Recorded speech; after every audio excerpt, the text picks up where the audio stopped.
नमस्कार मेरे प्यारे बच्चों, आप सभी का स्वागत है। आज आपको मैथ में एक नया टॉपिक पढ़ाते हैं हम, जिसकी शुरुआत करते हैं। देखिए, आपके लिए बोर्ड पर कुछ संख्या लिखी हुई हैं, इनको आप पढ़ने का प्रयास कीजिए। तो हम देख रहे हैं कि आपको पढ़ने में थोड़ी सी कठिनाई हो रही है। पढ़ तो लेंगे लेकिन थोड़ा टाइम लगता है, कठिन लगते हैं। और यदि ऐसी संख्या आपको और दी जाए तो कहा जाए उनका इनमें जोड़ करो, गुणा करो, भाग करो, घटाना करो, तब तो और भी कठिनाई बढ़ जाती है। तो गणित में ऐसी ही कठिनाइयों से बचने के लिए जिस गणित की विद्या का उपयोग किया जाता है उसे हम घातांक कहते हैं। अब ये घातांक क्या होता है, चलिए आपको हम एग्जाम्पल के माध्यम से समझाते हैं।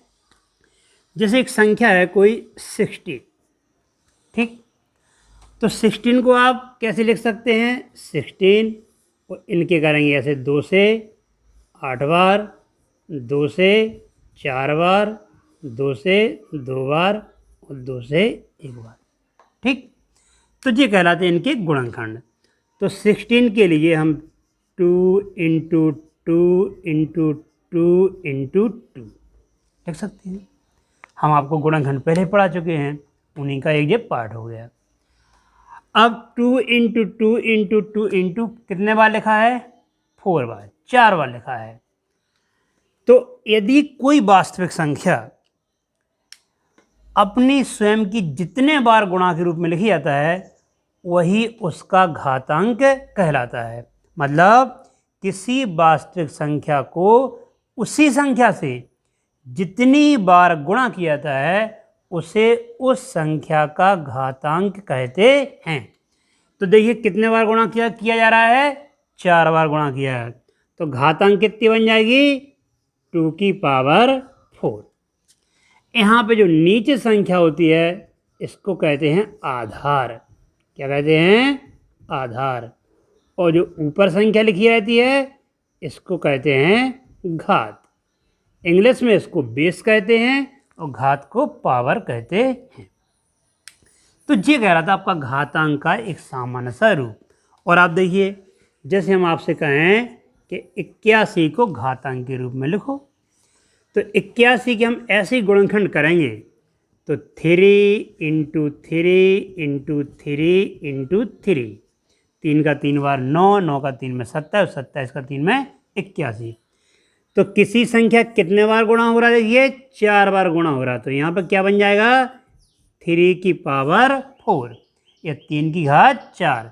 ये कहलाता है आपका आधार और ये कहलाती है आपकी घात, ठीक। चलिए जैसे एक और देखिए 125, इनके हम गुणनखंड करेंगे 125। तो देखिए 5 से काटेंगे, 5 दूनी 10, 5 25, फिर 5 से काटेंगे 5 बार, फिर 5 से काटेंगे 1 बार। तो कितने आ गए? 5 इंटू 5 इंटू 5। तो किसी संख्या कितने बार गुणा हो रहा है? 3 बार। हमने यही बताई थी परिभाषा कि किसी वास्तविक संख्या का उसी संख्या में जितनी बार गुणा किया जाता है उसे उस संख्या की घातांक कहते हैं। तो कितने बन जाएंगे? 5 की पावर 3, ठीक। ऐसे हम और खूब सारी संख्याओं के हम घातांक निकाल सकते हैं। चलिए एक एग्जाम्पल बता दें हम। 343, तो 343 के आप फैक्टर करोगे, ठीक। तो देखिए 7 से 4 बार और 9 बार, फिर 7 से 7 बार, फिर 7 से 7 बार, 1 बार। अब ये जो 5 से काटे, 7 से काटे, 2 से, इनका एक होता है विभाजता करनी है। हम आपको किसी और वीडियो में बताएंगे कि कैसे हम पता करेंगे किस संख्या से हमें काटना है। तो फिलहाल बन गया 7 इंटू 7 इंटू 7 इक्वल कितने बार गुणा किया? 3 बार। तो क्या कहलाएगा? 7 की पावर 3 या 7 की घात 3। तो क्या होगा? किसी भी संख्या को उनके आधार और घातांक के रूप में लिखने की क्रिया उनका घातांक के रूप कहलाता है। यदि आपसे पूछा जाए किसी संख्या को घातांक के रूप में लिखिए, तो ये कहलाता है इनका घातांकीय रूप।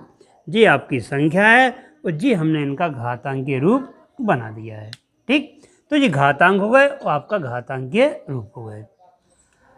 अब चलिए आपको बताते हैं घातांक रूप के बाद कि यदि घात के रूप में दिए हों और इनका हमें मान निकालना हो तो हम मान कैसे निकालेंगे।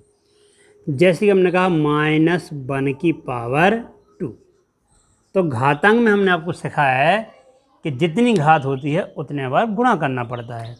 इसका मतलब हो जाएगा -1 × -के। ठीक, अब बताइए 1 का 1 में गुणा करें तो क्या आएगा, 1 ही आता है, और माइनस का माइनस में गुणा करें तो क्या हो जाएगा, प्लस। तो इसका मान कितना आ जाएगा, +1।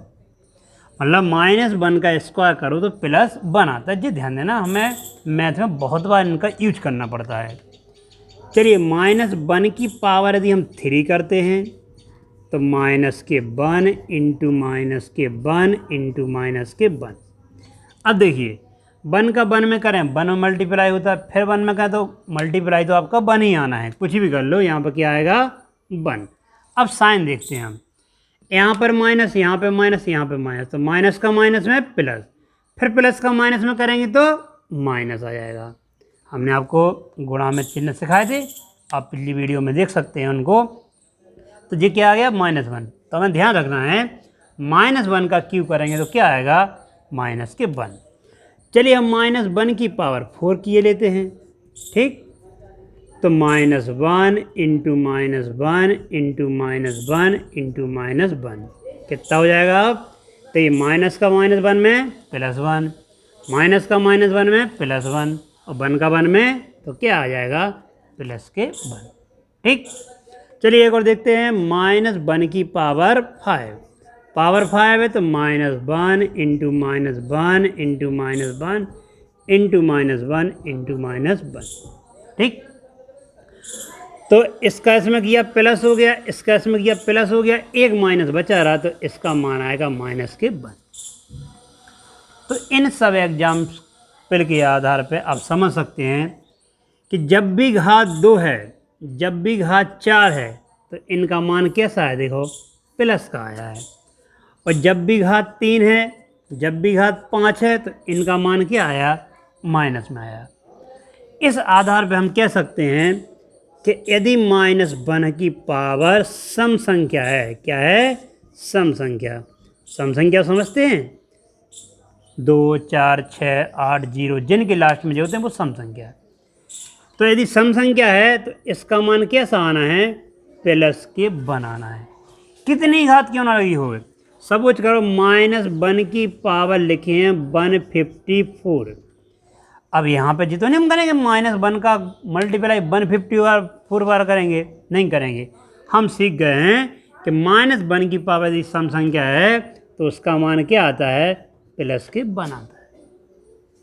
और ऐसी यदि -1 है और इसकी पावर विषम संख्या है, ठीक है, इसकी पावर यदि विषम संख्या है तो इसका मान कितना आना है, -1 आना है। जी हमें ध्यान रखना है, विषम संख्या 1, 3, 5, 7, 9, 11, 13, 15 इस क्रम में।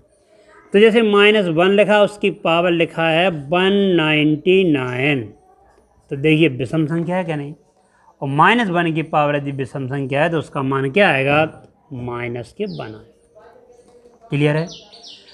तो ये माइनस जो 1 है 1 ही के लिए नहीं है, हमें माइनस प्लस का ध्यान करना है। यदि माइनस का कोई भी पूर्णांक है, 1 हो, 2 हो, 4 हो, सब कुछ करो, -3 की पावर 4 लिखे हैं ये जैसे।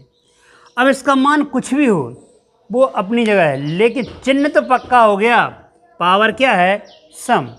यदि सम पावर है तो चिन्ह आपका प्लस आएगा, आंसर जो भी आए वो आएगा, लेकिन चिन्ह कौन सा आएगा, प्लस आएगा। फिर भी इसका हम आंसर निकाल सकते हैं।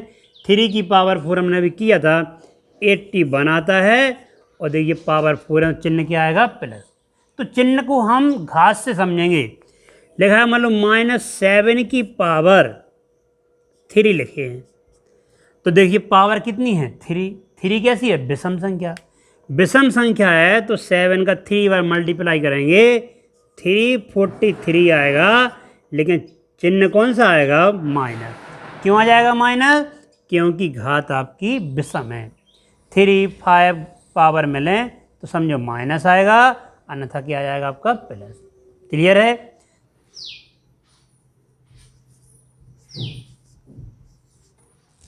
चलिए, जो क्वेश्चन दिया है 256 और इसको कहा जाए कि आधार 2 के रूप में घातांक में बदलो।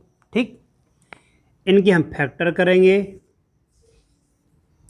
2 से 1, 2, 8, फिर 2 से काटेंगे 6 बार, 4 बार, फिर 2 से 32, फिर 2 से 16, फिर 2 से 8, फिर 2 से 4, फिर 2 से 2 और फिर 2 से 1।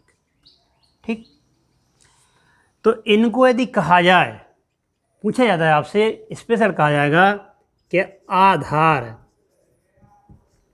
2 पर घातांक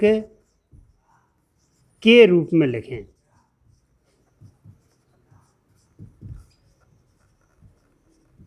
ठीक, तो हमें क्या ध्यान रखना है? आधार 2 का ध्यान रखना है और सभी में 2 आए तो कितने हैं? 2 into 2 into 2 into 2 into 2 into 2, 1 2 3 4 5 6 7 8। ठीक, तो कितना हो जाएगा? 2 की पावर 8।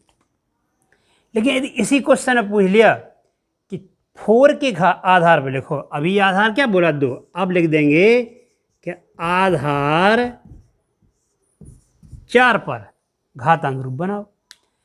तो हमें आधार 4 बनाना है तो 2 का 2 में 4, इसका इसमें 4, इसका इसमें 4, इसका इसमें 4। देखिए आधार क्या हो गया? 4, और कितने हैं? 4 बार गुणा है तो 4 की पावर 4। ठीक, तो इसी प्रश्न को 2 के आधार में पूछ सकते हैं, इसी प्रश्न को 4 के आधार पर। यदि पूछ लिया 16 के आधार पर लिखो, तो 4 का 4 में गुणा किया 16, 4 का 4 में 16, इनका गुणा कितना बन जाएगा? 16 की पावर 2। तो देख सकते हो यहाँ पे आधार 2 की पावर 8 है, तो आधार 4 की पावर 4 है और आधार 16 की पावर 2 है। तो एक ही प्रश्न को अलग अलग आधारों में आपसे घातांक रूप बनाने को कह सकते हैं। ठीक, तो बच्चों यदि आपको पसंद आ गए हों, सारी चीज़ें समझ में आ गई हों, तो वीडियो लाइक कर दीजिए, शेयर कर दीजिए, सब्सक्राइब करिए चैनल को, हमसे जुड़े रहिए। अभी घातांक के आपको 2nd, 3rd और 4th पार्ट भी बताएंगे।